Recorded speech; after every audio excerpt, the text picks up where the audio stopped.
hoje a gente mergulha numa fonte histórica muito forte. A mensagem de Ano Novo de Amílcar Cabral, lá de janeiro de 1973. Foi um dos últimos discursos dele, né? Poucos dias antes de ser assassinado. E marcava 10 anos da luta armada pela independência da Guiné e Cabo Verde. Exatamente. Uma data simbólica. E o nosso objetivo aqui é explorar as ideias principais desse texto, sabe?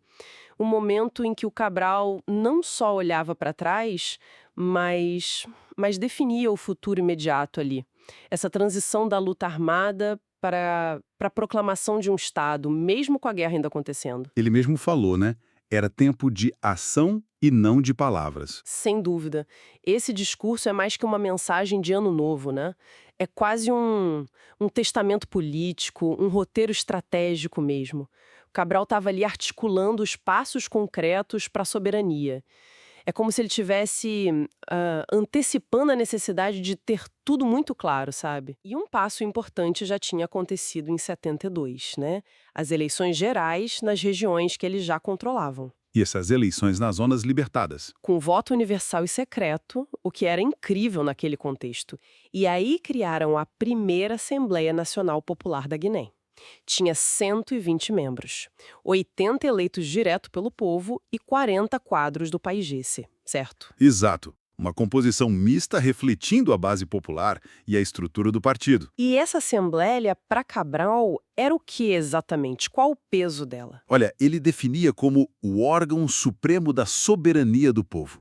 Era a base legal, a base política para a tarefa principal de 73, que era reunir essa Assembleia, proclamar que o Estado da Guiné existia oficialmente, formar um governo, um executivo e promulgar a primeira Constituição. Uau! O fascinante aqui é essa mudança de status, né? Deixava de ser uma colônia com um movimento de libertação para se tornar um país. Um Estado de direito, mesmo que parte do território ainda estivesse ocupada pelos portugueses. Essa ideia de construir o Estado enquanto se luta era muito audaciosa. É impressionante mesmo, essa construção em paralelo. Mas ele também deixava claro no discurso que a luta armada não ia diminuir, né? Pelo contrário. De jeito nenhum. A ordem era intensificar, era dar golpes mais duros ao inimigo colonialista, usar armas melhores, mais potentes e levar a guerra para os centros urbanos, atacar no coração do inimigo, como ele disse. Exato. Ele era muito pragmático nisso. Dizia que os colonialistas só entendiam a linguagem da força. Entendi. A construção do Estado e a intensificação da guerra eram para ele duas faces da mesma moeda, indissociáveis naquele momento. E ele até analisava a dificuldade militar portuguesa, né? Se dispersavam as tropas, perdiam controle de áreas, se concentravam num ponto. Deixavam outras áreas livres para o PAIGC avançar. Uma sinuca de bico para eles. Justamente. E a diretriz de Cabral era clara.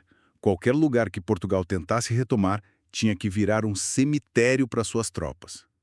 Uma estratégia de desgaste total, combinada com a afirmação política. E essa força toda interna ganhava ainda mais peso com as vitórias diplomáticas que aconteceram em 72, né? Ah, sim. Fundamentais. A visita da missão da ONU nas zonas libertadas e depois o reconhecimento do PAIGC pela própria ONU como o único verdadeiro e legítimo representante do povo da Guiné e Cabo Verde. Isso no cenário internacional deve ter tido um impacto enorme, imagino. Gigantesco. Deu uma legitimidade internacional sem precedentes, sabe? E fortaleceu muito a moral interna, claro. Mas, por outro lado, Cabral aponta que isso levou o colonialismo português ao desespero.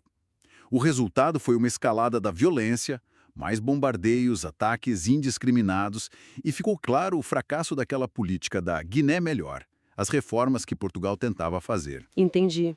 A pressão aumentou de todos os lados. Sim, e o discurso também mostra a preocupação constante com Cabo Verde. Ele denuncia a fome, a imigração forçada e a necessidade de adaptar a estrutura do PAIGC para fortalecer a luta lá nas ilhas, que era um desafio diferente, né? Faz sentido. Realidades distintas. Então, para sintetizar, esse discurso marca um ponto de virada, né? A proclamação do Estado como algo irreversível já ali no horizonte, a necessidade de combinar a luta e política com mais intensidade ainda, a consciência dos novos desafios administrativos, sociais nas áreas libertadas e, apesar de tudo, uma confiança muito grande na vitória final, baseada nos sucessos que eles já tinham tido e nesse apoio internacional que crescia. Fica muito claro, então, que para Cabral a independência não era só uma meta militar. Era um projeto complexo, né? Tinha o lado político, o diplomático, o social, tudo sendo construído junto, mesmo durante a guerra. Uma visão de liderança bem completa. Exato, uma visão muito abrangente do processo de libertação. E para a gente fechar, fica aqui uma reflexão, né? Pensando que o Amílcar Cabral foi assassinado poucos dias depois de apresentar esse plano tão detalhado, tão cheio de confiança para 1973. Que tipo de desafios e adaptações imediatas essa ausência súbita dele deve ter causado para colocar em prática esse projeto de Estado e intensificar a luta do jeito que ele tinha planejado? Fica aí a pergunta.